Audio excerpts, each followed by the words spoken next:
디모데후서 3장 1에서 9절 말씀. 너는 이것을 알라. 말세에 고통하는 때가 이르러 사람들이 자기를 사랑하며 돈을 사랑하며 자랑하며 교만하며 비방하며 부모를 거역하며 감사하지 아니하며 거룩하지 아니하며 무정하며 원통함을 풀지 아니하며 모함하며 절제하지 못하며 사나우며 선한 것을 좋아하지 아니하며 배신하며 조급하며 자만하며 쾌락을 사랑하기를 하나님 사랑하는 것보다 더하며 경건의 모양은 있으나 경건의 능력은 부인하니 이 같은 자들에게서 내가 돌아서라. 그들 중에 남의 집에 가만히 들어가 어리석은 여자를 유인하는 자들이 있으니 그 여자는 죄를 중히 지고 여러 가지 욕심에 끌린 바 되어 항상 배우나 끝내 진리의 지식에 이를 수 없느니라. 얀네와 얀브레가 모세를 대적한 것 같이 그들도 진리를 대적하니 이 사람들은 그 마음이 부패한 자요 믿음에 관하여는 버림받은 자들이라. 그러나 그들이 더 나아가지 못할 것은 저 두 사람이 된 것과 같이 그들의 어리석음이 드러날 것임이라. 아멘. 세상 모든 것에는 시작과 끝이 있습니다. 모든 과제는 시작하여 마무리를 짓게 됩니다. 시작된 모든 인생 역시 반드시 마무리할 시간을 마주하게 됩니다.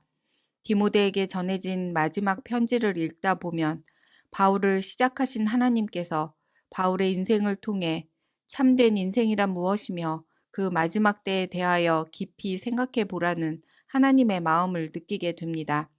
사도 바울과 디모데는 로마가 통치하던 제국 시대의 완성기에 살았습니다. 패권을 쥔 강대국이 세상의 중심이 되어 폭력의 법과 상대적 가치로 진리를 대신하는 시대가 열린 것입니다. 본문 1절 말씀입니다. 너는 이것을 알라. 말세에 고통하는 때가 이르러. 사도 바울이 언급한 말세는 점술가나 역술가들처럼 미래의 시간의 일들을 미리 예언하고자 함이 아닙니다. 오히려 그 당시 사람들의 일상적인 모습 속에서 신자로 살아갈 때 왜 고통이 따르는가에 대해 실제적이고 존재적인 이유를 말해주고자 합니다. 말세의 가장 큰 특징은 사람들 사이의 모든 관계가 깨어지고 끊어진다는 것입니다. 혈육, 사제 관계와 같은 모든 신뢰의 관계가 깨어지고 대신 지불과 피지불의 관계 안에서 고통받는 우리의 현실을 고스란히 열거합니다. 그러나 바울은 미래의 일이 아닌 아담이 범죄한 이후에 모든 시대에 드러났던 깨어진 관계를 말하고 있는 것입니다. 본문 8절 말씀입니다. 얀네와 얀브레가 모세를 대적한 것 같이 그들도 진리를 대적하니 이 사람들은 그 마음이 부패한 자요 믿음에 관하여는 버림받은 자들이라. 얀네와 얀브레는 바로왕 앞에서 능력을 보였던 모세를 대적하여 사수를 보였던 이집트 마술사들입니다. 이스라엘 민족을 구원하시고자 모세를 보내신 하나님의 뜻에 대적하여 바로 왕의 탐욕을 부추긴 자들의 부패함이 가득하던 때, 마지막 때를 바울은 소환합니다. 마지막 때에 신자는 고통받습니다. 환란에 처합니다. 완전히 깨어지기 전 금이 가고 있는 관계 안에서 믿음을 끝까지 지키는 자들에게 닥치는 환란은 더욱 가혹해지기 때문입니다. 마태복음 24장 9절 말씀입니다. 그때에 사람들이 너를 환란에 넘겨주겠으며 너희를 죽이리니 너희가 내 이름 때문에 모든 민족에게 미움을 받으리라. 제자들의 말세에 대한 질문에 예수님께서는 이상 자연 현상과 전쟁으로 인한 기근과 같은 징조들로 시작하여 신자들의 일상은 주님을 대적하는 자들로 인해 고통의 때에 이르게 된다고 말씀해 주십니다.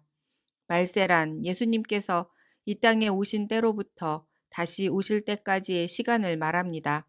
사도 바울과 디모데가 살았던 1세기부터 21세기를 살고 있는 우리 모두는 말세의 시간을 살고 있습니다. 예수님께서 죄와 죽음의 고통 가운데 빠져 기진한 자기 백성을 위해 오셨고 예수님을 통해 하나님의 통치를 맛본 백성들은 다시 오실 약속을 믿는 가운데 말세의 시간을 살게 하셨습니다. 징조들로 두려움에 빠지게 하시려는 의도가 아니라 더 확고한 믿음 가운데 신자들의 일상을 지켜주시는 주님의 사랑을 경험하는 시간이 바로 신자의 말세입니다. 세상에 자기 사랑으로 생기는 여러 현상들은 결국 자멸에 이르는 길임을 사도 바울은 제시하며 죽음으로 달려가는 그 길에서 돌아서라 권면합니다. 세상은 끝을 향해 가고 있습니다. 신자들 역시 끝을 향해 걸어갑니다. 그러나 하나님을 향한 끝을 향해 걷고 있는 사도 바울의 고단하고 병들고 가난한 발걸음을 진리의 지식에 이르게 하신 만왕의 왕 되신 주님께 찬양과 경배를 올려 드립니다. 주님, 내 인생의 주인은 나라고 여기며 살았던 마지막 때에 우리에게 실패할 기회를 주시고 때론 환난 가운데 두시며 돌아오기를 안타까운 마음으로 한없이 기다려 주신 것을 기억합니다.